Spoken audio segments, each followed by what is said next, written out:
G'day guys and welcome to the GWM IRONMAN 70.3 Melbourne Athlete Briefing.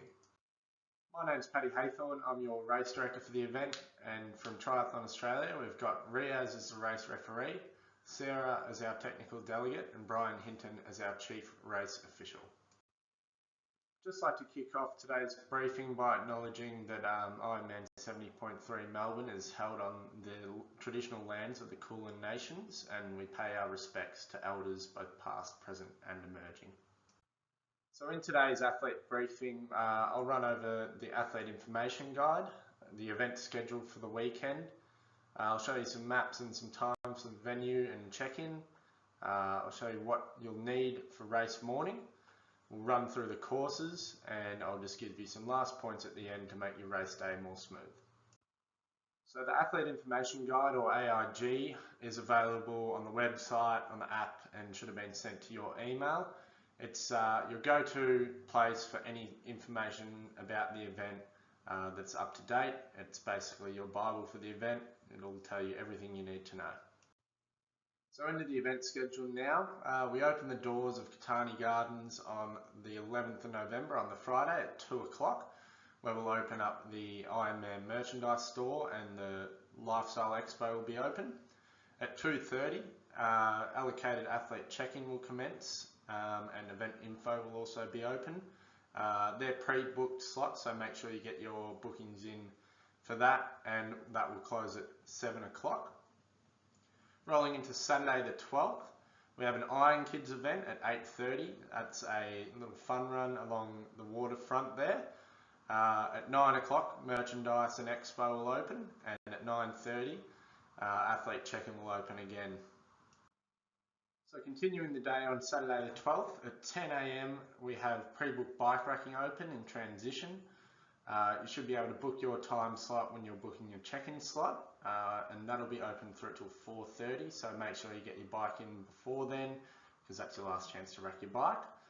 12:30, there's an info session with myself and our commentator Pete Murray, and we'll just run over some high-level points about the race. At 11 AM, 1 PM and 3 PM, we have some transition tours, and at 1:30 PM, there's a Pillar Performance Pro panel in the event village, where we'll get some pros up and just ask them some questions. Rolling into race day, Sunday the 13th, we've got a nice early start at 4:45 with transition, info and street gear open. Transition and street gear will be open through till 5:45. 5:45 is a hard close, so please make sure before then you're out of transition and on your way down the swim start.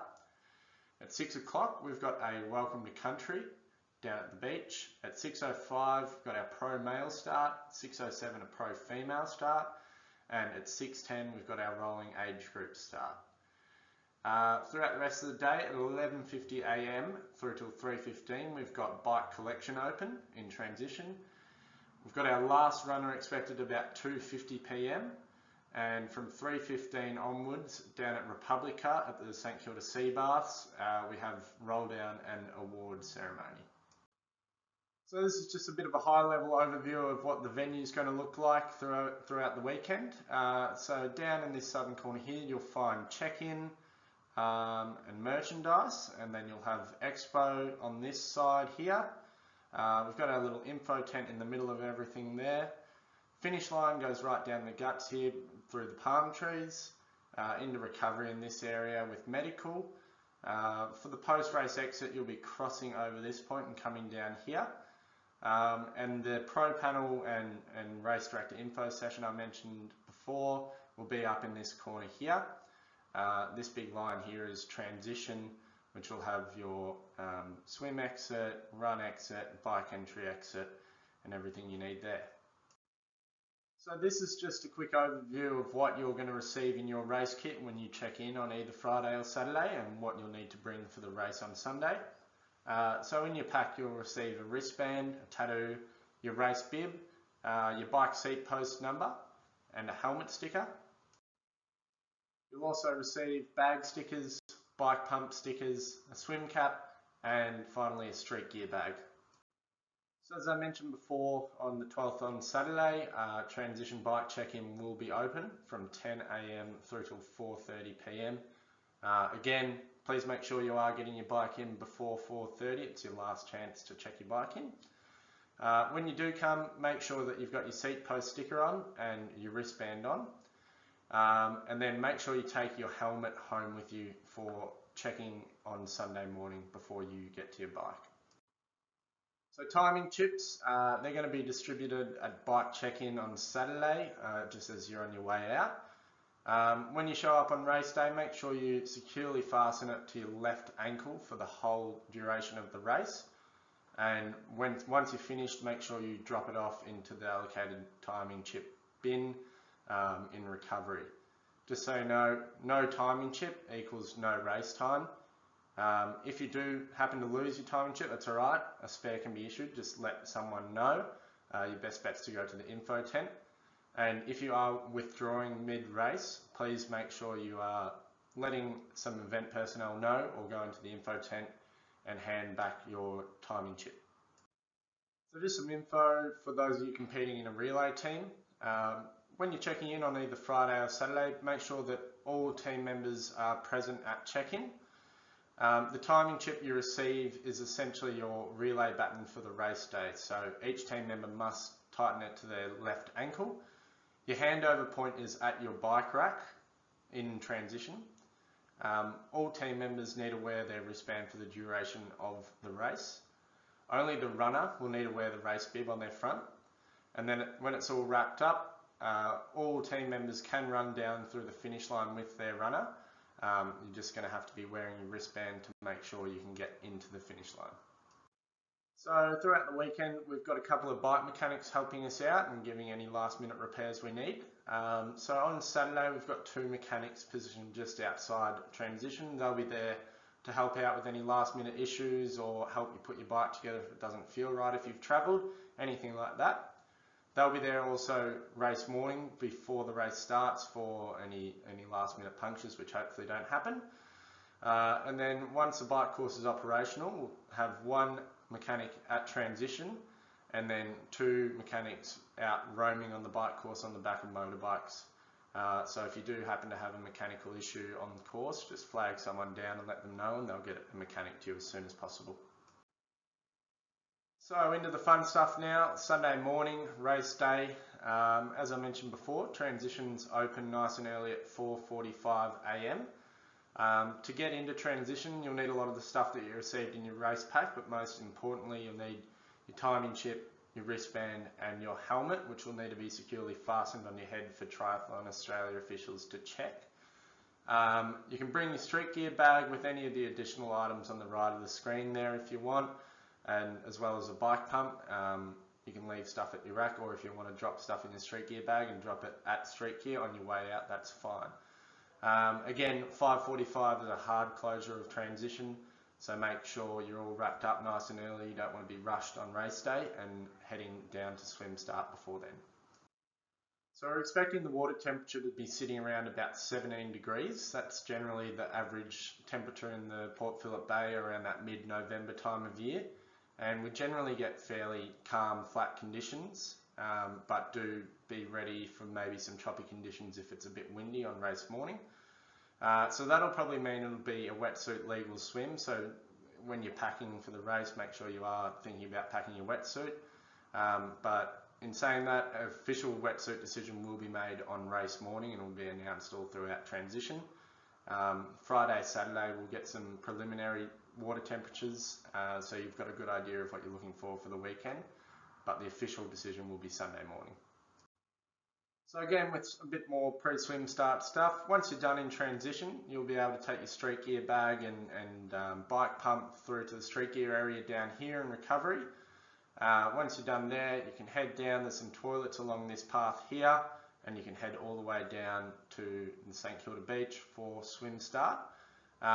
There will be announcements and some music throughout transition and down at the beach, just general updates about water temperature and wetsuit rulings and the like. Now jumping into the courses, I just wanted to start by just mentioning that the 2022 rules and regulations are the responsibility of the athletes, and it's also the responsibility of the athletes to know and follow the course The course will be marked, but it is your responsibility to know it and follow it. So into the swim course now. We've got a 1 lap swim totaling 1.9 kilometres. We're doing a rolling age group start from the beach starting at 6:10. So you'll be lined up on the beach according to your swim time in the 4 zones that are on the screen there. Our pink boys are our turning boys, and the orange boys will be your line of sight boys. So that it's a left turn and then 3 right hand turns after that as you come in. Once you hit the St Kilda beach on your way back in, and it's about a 600 metre run down Pier Road into Catani Gardens transition. So just be mindful when you're running back of some uneven surfaces when you're on your way out of the water. So as always, safety comes first. We've got a great team of professionals from Lifesaving Victoria who are helping us out with water safety. If you are in the swim and you require some assistance, just stop and raise your arm and someone will be able to come over to you and give you a hand. If there is, for some reason, poor conditions on the day and we have to cancel the swim, which hopefully doesn't happen, that will be announced over the PAs within transition and down at swim start. There'll be plenty of notice and we'll go into contingency from then. If you finish the swim and you don't think you can go on with the race, again, just make yourself known to an Ironman staff member or roll into the info tent in Catani Gardens and let them know, and they'll be able to help you out. So for T1, from swim to bike, you'll follow basically the same flow as the run exit flow, but I'll just show you on the screen with this red dot. So you'll be coming up along Pier Road here, kick right into Catani and follow it around the rotunda there, and you'll actually kick into transition along here. You'll run along the western side of transition up to your specific row. For example, if this is you, go up, get your bike, run out along here, come up to the bike exit where there'll be a big arch, and you run around that little loop, and the mount line will sit about here, and you're jumping on your bike and out onto the course from there. So the bike course, it's a 2 lap course totaling in 90.1 kilometres. Thanks to the local councils, we have a complete road closure, which is fantastic. We've got about every 15 kilometres marked throughout the course. As I said, there'll be 2 mechanics roaming the course with spare tubes. We'll have a SAG vehicle roaming the course as well that'll be able to pick you up if you want to withdraw from the race or if there's anything wrong. There's 2 aid stations located quite close to each other. It's a total of 4 hits. They're about every 15 kilometres apart, give or take. So we've got B1 here heading southbound at Triangle Gardens, and then we've got B2 on your northbound, and that's just south of South Road there along Beach Road. There's 1 penalty box on Beaconsfield Parade just before transition at 44.5 and 89.5 kilometres. So that's just on Beaconsfield Parade there as you head up there. Just caution on the road as well. We have a full road closure, but there is slip lanes in place for local residents to get out of their house. So make sure you're just following the course. It'll be clearly marked, but just keep an eye out for that. And just make sure throughout the day you're being considerate of any physically challenged athletes on the course to make your day and their day a lot smoother. So again, there's 2 aid stations on the bike course. B1 is located at about 14 and 59 kilometres, and B2 is at about 36 and 82 kilometres. On offer, we'll have water and Gatorade in bidons for you, and there'll also be some Morton gels as well as a toilet and a litter zone. Just a note on bike aid stations, just make sure you're using safe riding practices. Use some caution. Hop off your TT bars, stick to the right if you're not taking anything, and as always, respect the volunteers, say thank you as you're flying past them. So just a bit of info on some race rules on the bike course here. It is a non-drafting race, so that means you're going to need to keep 12 metres from the person in front of you on the bike, pass on the right hand side, and if you are passing, it must be completed within 25 seconds. If you are overtaken or passed, drop back to 12 metres, give the person passing the room. Make sure you scrub up on these rules either at transition tours throughout Saturday or on the Triathlon Australia website. They've got some really good resources for education. So on those rules again, if you are handed a penalty from Triathlon Australia officials, there's 3 types of cards you'll be shown. A yellow is for a 30-second time penalty, blue is for 5 minute, and a red card is for disqualification. So penalties are for drafting, blocking, illegal passing, and importantly littering. If you are shown a card, please make sure you head to the penalty box on your way back in, as I showed you before, just near transition. Personally, I have a big thing for littering on the course, so please make sure you aren't doing it. It's a beautiful area, bayside area, and it's the last thing we want to see when we're cleaning everything up is if there's litter on the course. So T2, from bike to run. You'll be heading up along Beaconsfield Parade here once you finish your second lap. Dismount around this area here, and you'll get kicked in down the path again, same way you came out, into transition. For example, your bike's down this row, drop off your bike, run all the way through, head up here, and this is where your run exit starts, so that's where your timing point will be. And then you run all the way down the edge of the finish line and transition back around the rotunda, same as where you came in from swim, and out onto Pier Road onto the run course like that. So on to the final leg, the Hoka run course. We've got another 2-lap course here where you'll be running clockwise. So that means make sure when you're on the run course, you're keeping left at all times. So 2 laps, there's 3 aid stations, totaling in 10 aid station hits, which are near enough spread at about 2 kilometres apart. And as well as that, every second kilometre will be marked on the course. Just a note on this run course is that the pathways are not exclusive to us, so we will be sharing the pathways with any public, being cyclists or walkers. So just make sure you're keeping an eye out for that, and just sing out if you need to pass someone and be polite. And just also keep an eye out for any physically challenged athletes on the course. So with run course aid stations, R1 and R2 are both double-sided aid stations, so that means you'll hit them both on your southbound and northbound parts of the lap. So there's 4 hits for each R1 and 2, and then 2 hits for R3. On offer at the run course aid stations, we've got water, Gatorade and cola, and at R2 we have Red Bull. That's a Red Bull aid station. We'll have some fruit, high five bars, and some Morton gel, toilets, and a littering zone again. As I've already mentioned, please make sure you are littering the specified areas. Don't be dropping any gel wrappers on the course because, as I said, it's a lovely area and we don't want to damage it. And also, again, respect the volunteers. They do a great job. We have a great time when they're there, and just say thank you and be kind. So once it's all over and you get to run down the finish line after your second lap, so you'll head up along Pier Road here. You've got to go northbound to the turnaround first, so we tease you a little bit on your way through there. Hit the turnaround up this end, come down, and at this split point where you went originally to do your second lap, you head into Catani Gardens and down the palm tree line, finish line, back to your family and friends and recovery. So again, once you finish, some volunteers will be there to sort of assess you and make sure you're feeling all right, and medical assistance will be required if you're not feeling great. You'll be given a towel and a medal, and you'll have to go through to recovery, take off your timing chip. In recovery, you'll get water, electrolyte, cola, Red Bull, Athletic Brewing, some fruit. There's plenty on offer there. So refuel yourself and leave when you're ready.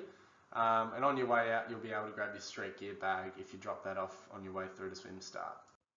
So just some notes on the finish line, a bit of housekeeping. The finish line is an athlete-only area, so that means that no friends, family, children can come down the finish line with you. It's only yourself. If you do bring someone down the finish line, it'll result in a disqualification and you won't get a race time. as I already said as well, relay team members can jump into the finish line and join you for your final stretch. They'll just need to be wearing their athlete wristband and enter from the point at the northern end of the finish line.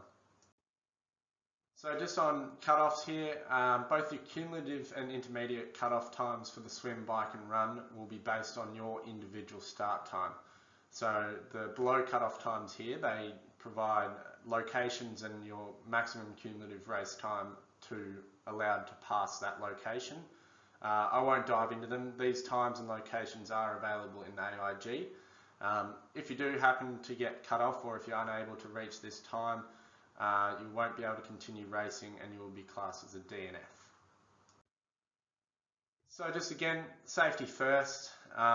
We've got a great team of medical professionals coming to help us out for the weekend. They'll be there Friday and Saturday within the venue, and then we'll have a full contingent of medical professionals throughout the course all day on Sunday.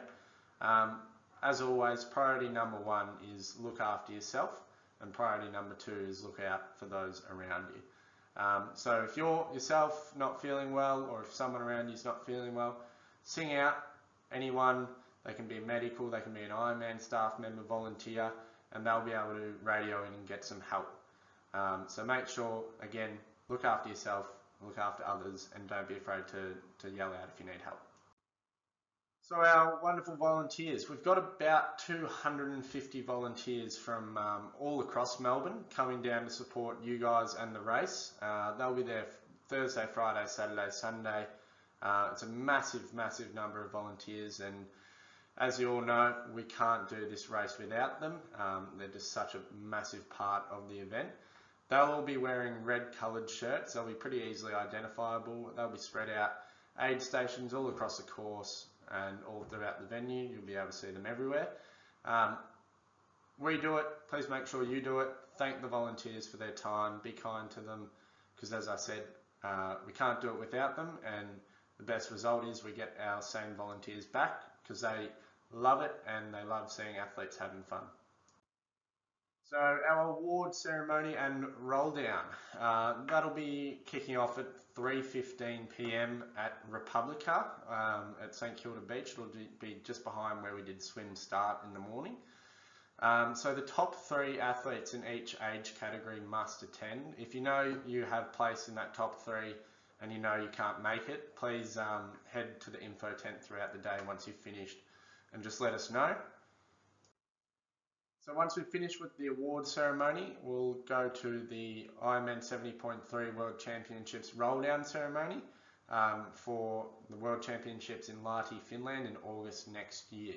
So that'll also be at Republica and the St Kilda Sea Baths there from about 3:45 onwards. We have a total of 55 qualifying slots to give out, 30 age groupers and 25 extra women qualifying slots.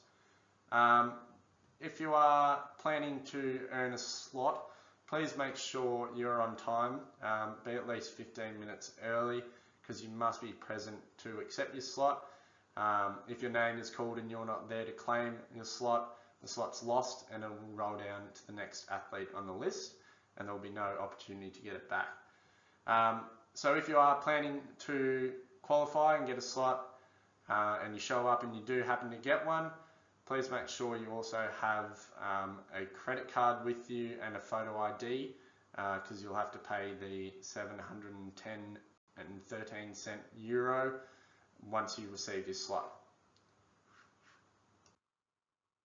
That's about it from me, guys. I just want to say a massive good luck. It'll be a great day out. We're really keen to be back in Catani Gardens on the 13th of November. Have fun, enjoy yourselves, and I'll see you at the finish line. Thanks, guys.